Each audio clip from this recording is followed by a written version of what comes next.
네, 안녕하세요. 오늘 저희는 복음의 진리라는 개념, 이걸 좀 깊이 파고들어 볼까 합니다. 네, 안녕하세요. 저희가 오늘 주로 살펴볼 자료는요. 사도 바울하고 베드로의 관계, 특히 그 안디옥에서 있었던 사건 있잖아요. 아, 그 유명한 사건이죠. 네, 그걸 다룬 설교 말씀인데 갈라디아서랑 사도행전을 바탕으로 하고 있습니다. 네, 맞습니다. 그래서 오늘 저희 목표는 이 자료를 통해서 복음, 이게 진짜 뭘 의미하는지, 그리고 베드로랑 바울, 이 두 사도 사이에 메시지가 같았는지, 또 안디옥에서는 구체적으로 어떤 일이 있었던 건지 좀 명확하게 알아보는 거예요. 특히 그 두 사람 사이의 긴장감. 이게 흥미로운 지점이죠. 맞아요. 자, 그럼 한번 시작해 볼까요? 좋습니다. 시작하기 전에 이 논의의 틀을 좀 잡아보면 좋을 것 같아요. 그러니까 총기교회 상황에서 복음의 핵심 메시지, 그리고 그걸 일관되게 적용하는 게 왜 그렇게 중요했는지 이걸 이해하는 게 중요합니다. 아, 특히 그 배경이 중요하군요. 네, 특히 유대인, 이방인, 이 문화적 배경이 다른 사람들이 막 섞이기 시작하면서 문제가 더 복잡해졌거든요. 저희가 볼 자료가 바로 그 지점, 신념과 실제 행동 사이의 어떤 간극, 긴장 이런 걸 잘 보여줍니다. 좋습니다. 그럼 첫 번째 질문으로 넘어가 보죠. 갈라디아서를 보면 바울이 딱 구분해서 말하잖아요. 베드로는 할례받은 자, 그러니까 유대인들을 위해서, 자기는 할례받지 않은 자, 이방인들을 위해 부름받았다. 네, 그 구절이 있죠. 설교에서도 이거 짚어주는데 언뜻 들으면 이게 마치 뭐랄까 사역 구역이 다르고 혹시 메시지도 좀 달랐나? 이렇게 생각할 수도 있을 것 같아요. 그럴 수 있겠네요. 정말 그랬을까요? 갈라디아서 1장 보면 바울은 복음은 딱 하나다. 다른 복음 전하면 저주받는다. 엄청 강하게 얘기하잖아요. 아주 중요한 포인트인데요. 저희가 보는 설교 자료는 이 부분에 대해서 명확하게 이야기합니다.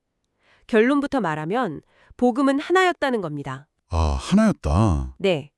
바울과 베드로가 각자 다른 대상에게 좀 더 집중하도록 부름받았다는 건 뭐랄까 사역의 어떤 전략, 대상, 여기에 차이가 있었다는 거지 메시지 자체가 달렸다는 뜻은 아니라는 거죠. 아하, 설교에서도 강조하는 게 이게 뭐 바울이나 베드로가 정한 게 아니라 하나님의 계획이었다는 점입니다. 만약에 바울이 다른 복음을 전했다면 자기가 말한 그 저주 아래 자기가 들어가는 셈이 되잖아요. 말이 안 되죠. 그렇네요. 모순이네요. 그렇죠. 그러니까 복음의 핵심 내용은 유대인이든 이방인이든 똑같았다, 보편적이었다. 이게 설교의 핵심 주장 중 하나입니다. 그렇군요. 대상은 달라도 메시지는 하나였다. 그럼 그토록 중요한 복음, 이게 구체적으로 뭘까요?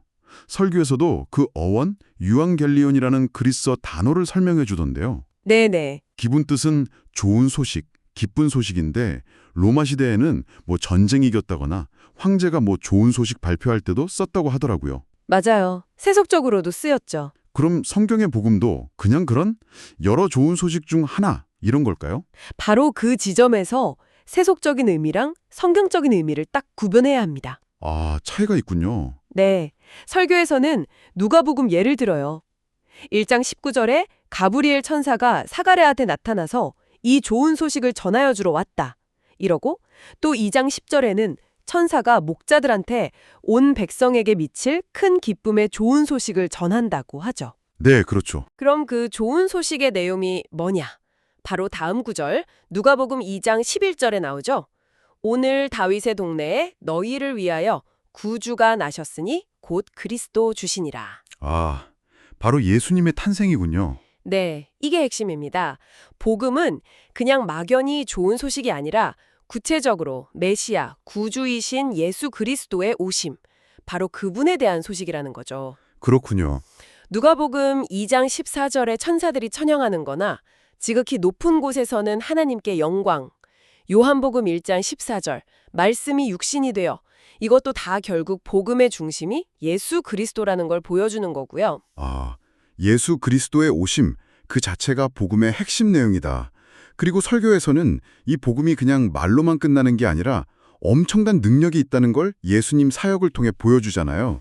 맞습니다. 그 예시들이 아주 중요하죠. 뭐 귀신 들린 사람 자유롭게 하고, 나병 환자 고치고, 12년 동안 아팠던 여인 낫게 하고, 눈만 사람 보게 하고, 중풍병자 걷게 하고, 와, 심지어 죽은 지 나흘 된 나사로까지 살리시고 그렇죠. 기적들이죠. 이게 그러니까 복음이 죄나 병뿐만 아니라 죽음이라는 가장 큰 속박까지도 깨뜨리는 완전한 자유를 준다. 이런 의미로 해석되더라고요. 네, 정확합니다. 설교에서는 최근에 그 유튜버 대도서관님 갑작스러운 죽음 이야기하면서 죽음이라는 게 누구에게나 찾아오는 거지만 바로 그래서 그리스도를 통한 부활, 영생의 소망, 이 죽음을 이기는 복음의 능력이 더 절실하고 중요하다. 이렇게 강조하고요. 네, 맞아요.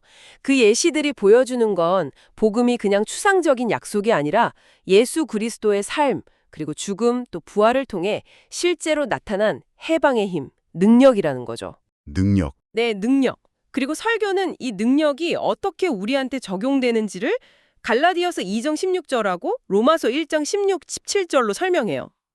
갈라디아서랑 로마서. 네, 갈라디아서에 사람이 의롭게 되는 것은 율법의 행위로 되는 게 아니고 오직 예수 그리스도를 믿음으로 말미암는다고 하잖아요. 네. 이 복음의 능력을 받는 길을 바로 믿음이라는 거죠. 행위가 아니라. 오직 믿음으로. 그렇죠. 로마서에서도 복음은 모든 믿는 자에게 구원을 주시는 하나님의 능력이라고 딱 선언하고요. 유대인이든 헬라인이든 차별 없이. 차별 없이. 네, 그리고 흥미로운 게 로마서 1장 17절에서 구약 말씀을 인용해요. 하박국 2장 4절. 아, 구약에서요? 네, 오직 의인은 믿음으로 말미암아 살리라. 이 말은 구원, 그러니까 하나님과의 올바른 관계가 뭐 신약 시대에 갑자기 나온 게 아니라 구약 때도 율법 지키는 행위가 아니라 믿음으로 이루어졌다는 걸 보여주는 거죠. 와, 그건 좀 새로운 관점인데요. 그렇죠. 설교에서도 말하듯이 율법은 구원의 방법이 아니라 이미 믿음으로 구원받은 사람들이 어떻게 살아야 하는지에 대한 가이드라인이었다. 이런 관점인 거죠. 믿음을 통한 구원과 자유, 이게 복음의 핵심 능력이군요. 자, 그런데 이렇게 분명한 복음의 진리가 실제 교회 현장에서 시험대에 오른 사건이 바로 안디옥에서 벌어지는 거잖아요. 네, 맞습니다. 바로 그 사건이죠. 갈라디아서 2장에 나오는 이 사건 배경을 좀 더 자세히 봐야 할 것 같아요. 설교에서는 사도행전 11장을 인용하면서 안디옥 교회가 어떻게 시작됐는지 설명해 주던데요. 네, 그 배경 설명이 중요합니다. 스데반 순교 후에 흩어진 성도들이 세웠고 처음에는 유대인에게만 전하다가 어떤 사람들이 헬라인, 그러니까 이방인에게도 전하면서 교회가 엄청 커졌다고요. 네, 큰 부흥이 있었죠. 유대인 신자랑 이방인 신자가 같이 신앙생활하는 당시로서는 정말 혁신적이고 아주 활기찬 공동체였던 거죠. 맞아요. 바나바가 파송되고 나중에 바울도 합류하고. 아, 그리고 거기서 처음으로 그리스도인이라고 불렸다고요? 네, 그것도 중요한 사실이죠. 이런 역동적인 교회에 베드로가 방문하면서 이제 사건이 시작되는 거죠. 처음에는 베드로도 아무 문제 없이 이방인들하고 같이 식사도 하고 교제하고 있었고요. 네, 분위기 좋았죠. 그런데 갈등의 시작은 야고보에게서 온 어떤 이들, 이 사람들이 오면서부터예요. 야고보에게서 온 사람들? 네, 설교에서는 이 사람들을 할례자들, 그러니까 할례 받아야 구원받는다, 이렇게 주장하는 그룹으로 봐요. 할례파. 아, 할례파. 근데 여기서 좀 재미있는 해석이 나오는데 이 사람들이 정말 예루살렘 교회의 리더인 야고보가 보낸 사람들이 맞을까? 하는 의문이에요. 아, 진짜 야고보가 보낸 게 아닐 수도 있다. 어쩌면 야고보 이름만 빌려서 자기들 주장을 밀어붙이려던 뭐랄까 거짓 교사들이었을 가능성도 있다는 거죠.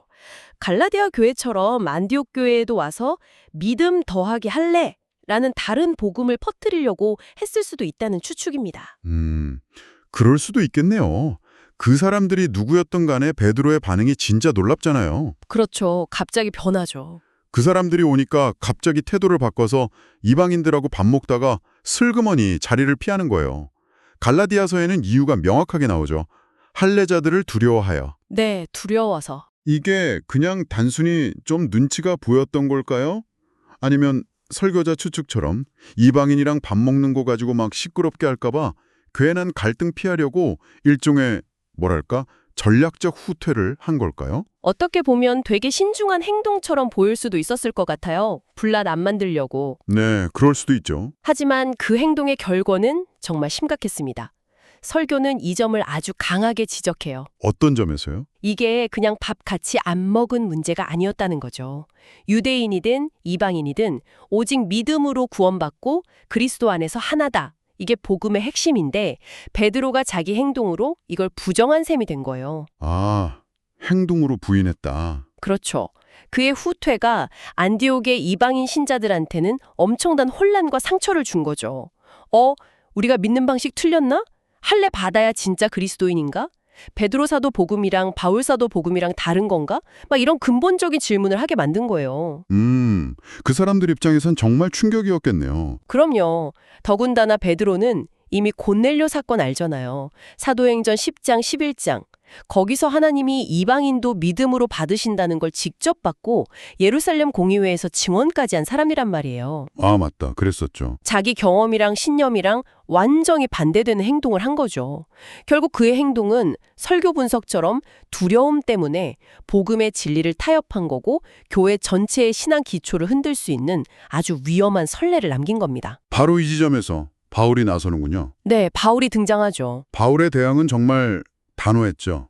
베드로를 모든 사람 앞에서 공개적으로 책망하잖아요. 네, 공개적으로. 그렇죠. 대단한 용기죠. 설교에서는 이 장면을 비유하기를 신참 목사가 교단 총회장한테 공개적으로 어떻게 그러실 수 있으니까 하고 따끔하게 말하는 것 같다고 하는데 진짜 상상하기 어려운 장면이죠. 정말 그렇죠. 근데 왜 그렇게까지 공개적으로 강하게 대응했을까요? 조용히 따로 만나서 이야기할 수도 있었을 텐데요. 그 질문에 대해서 설교는 답이 명확합니다. 바울의 행동은 개인적인 감정이나 권력 다툼, 이게 아니라 오직 복음의 진리를 지키기 위한 절박한 외침이었다는 거예요. 복음의 진리 수호. 네, 베드로의 행동은 의도가 어쨌든 간에 그 영향력이 너무 컸다는 거죠. 심지어 바나바까지 따라할 정도였으니까요. 아, 바나바까지요? 네, 이건 개인적인 실수를 넘어서 공동체 전체를 잘못된 길로 끌고 갈 수 있는 공적인 문제였던 거예요. 그래서 바울은 베드로 개인의 체면이나 잠깐의 평화 유지하는 것보다 복음의 핵심 진리가 왜곡되는 걸 막는 게 훨씬 더 중요하다고 본 거죠. 그럴 수밖에 없었겠네요. 설교 관점에서 보면 문제가 공개적으로 일어났고 공동체 전체에 영향을 미쳤기 때문에 그 바로잡는 것도 공개적으로 해야 했던 거죠. 이건 바울이 자기 지위나 평판이 어떻게 되든 상관없이 복음의 순수성을 지키려 했던 그 결단력을 보여주는 겁니다. 와, 정말 대단한 용기였네요. 그런데 설교 마지막 부분에서 좀 흥미로운 점을 이야기해요. 이 사건 이후에 바울이랑 베드로 관계가 완전히 깨졌다거나 둘이 원수됐다거나 이런 기록이 성경에 없다는 거예요. 네, 그렇죠. 그런 기록은 없죠. 오히려 베드로는 나중에 자기 편지에서 바울을 사랑하는 형제 바울이라고 부르면서 그 지혜를 인정하잖아요.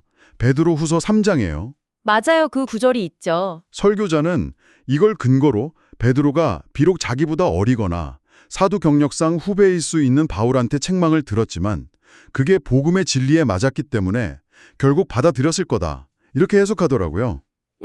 충분히 가능한 해석이죠. 실수는 했지만 진리 앞에서는 자기 권위나 체면보다 하나님의 말씀을 더 중요하게 여겼던 베드로의 어떤 성숙함, 이걸 보여준다는 거죠.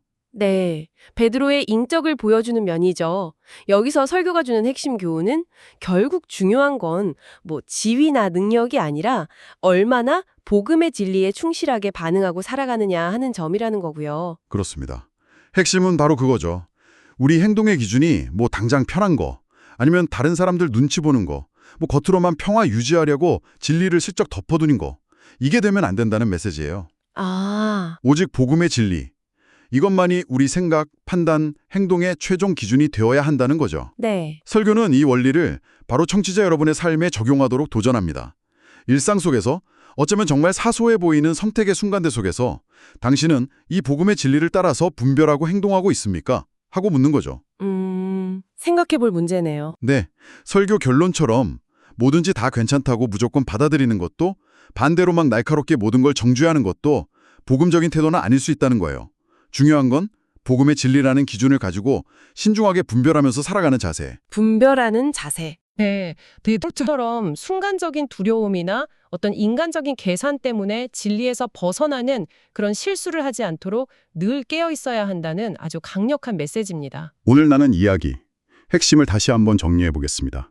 복음은 예수 그리스도를 믿음으로 구원과 진짜 자유를 얻는다는 기쁜 소식이고요. 네. 이 메시지는 유대인이든 이방인이든 차별 없이 똑같이 적용되는 유일한 진리라는 것. 그렇죠. 그리고 안디옥에서 있었던 베드로와 바울의 그 사건은 이 복음의 진리를 지키는 것이 때로는 좀 불편하고 인간관계의 긴장을 만들 수 있더라도 얼마나 중요하고 절대 타협할 수 없는 가치인지를 아주 분명하게 보여주는 사례였다는 겁니다. 맞습니다. 아주 중요한 사건이었죠. 자, 그럼 마지막으로요.